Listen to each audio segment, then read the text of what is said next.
Okay, so we're at the Biologists at 100 conference, and Gauri Gharpure Yes. has been presenting a preprint as a poster Yes. on hoverfly physiology at different temperatures and elevations. Is that right? Yes. I was wondering if you could start by just summarizing your preprint in about a minute, roughly. Yeah.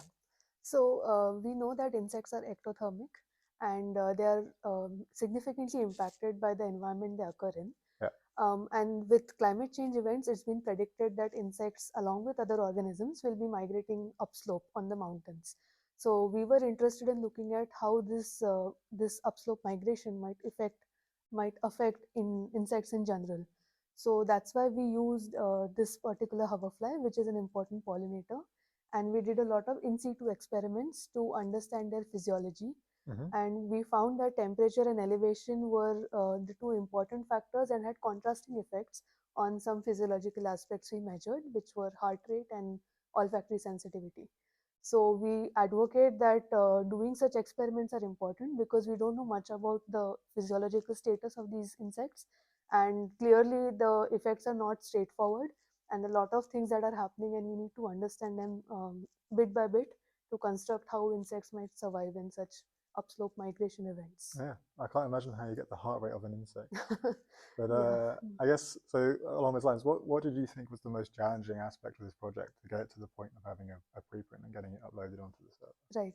So there were multiple challenges. First was just to construct this experimental setup in the first place, because it's a very interdisciplinary work. We had neuroethology, we had a bit of dissection, a lot of field experiments. So doing all of this together was a bit challenging.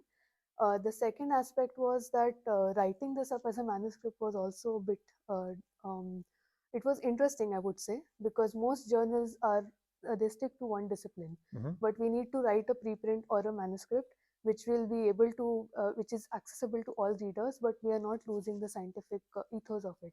Yeah. So doing this together was another challenge we faced. Okay. Yeah. And obviously you've been presenting this preprint at the conference in your poster, and Yeah. you've had your poster session. Yes.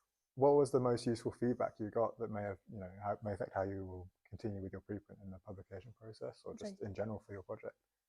So we usually got good feedback, Yeah, which that's nice. yeah. So it's nice to know that people are appreciating our work. It's not, it doesn't have a lot of fancy things, but people like the simplicity of it, which Yeah. I appreciated. Yeah. They also suggested a few follow-up experiments which we plan to do, like transplanting insects from one elevation to another, Yeah. or doing some non-invasive work on the insects, so we don't have to sacrifice so many.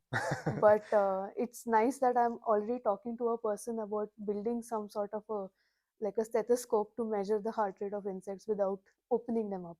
Yeah. So this came through this conference yesterday, so I'm It's really always nice to have a excited nice about collaboration come out of these it. Yes. things. Yeah. And so you now have this preprint out. So has it had any impact for you in terms of benefits for you on your personal career and aspirations going forward? Yes. So as a PhD student, I am now looking for future opportunities as a postdoc, and having this preprint is really useful because right now it's in review.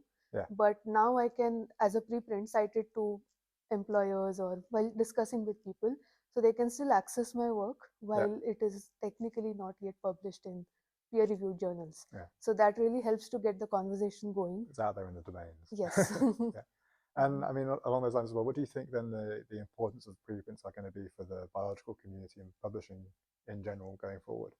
Yeah, so just like I said right now, the peer review process is a long process. It's important, but it's quite long and often doesn't fit with the timelines of people.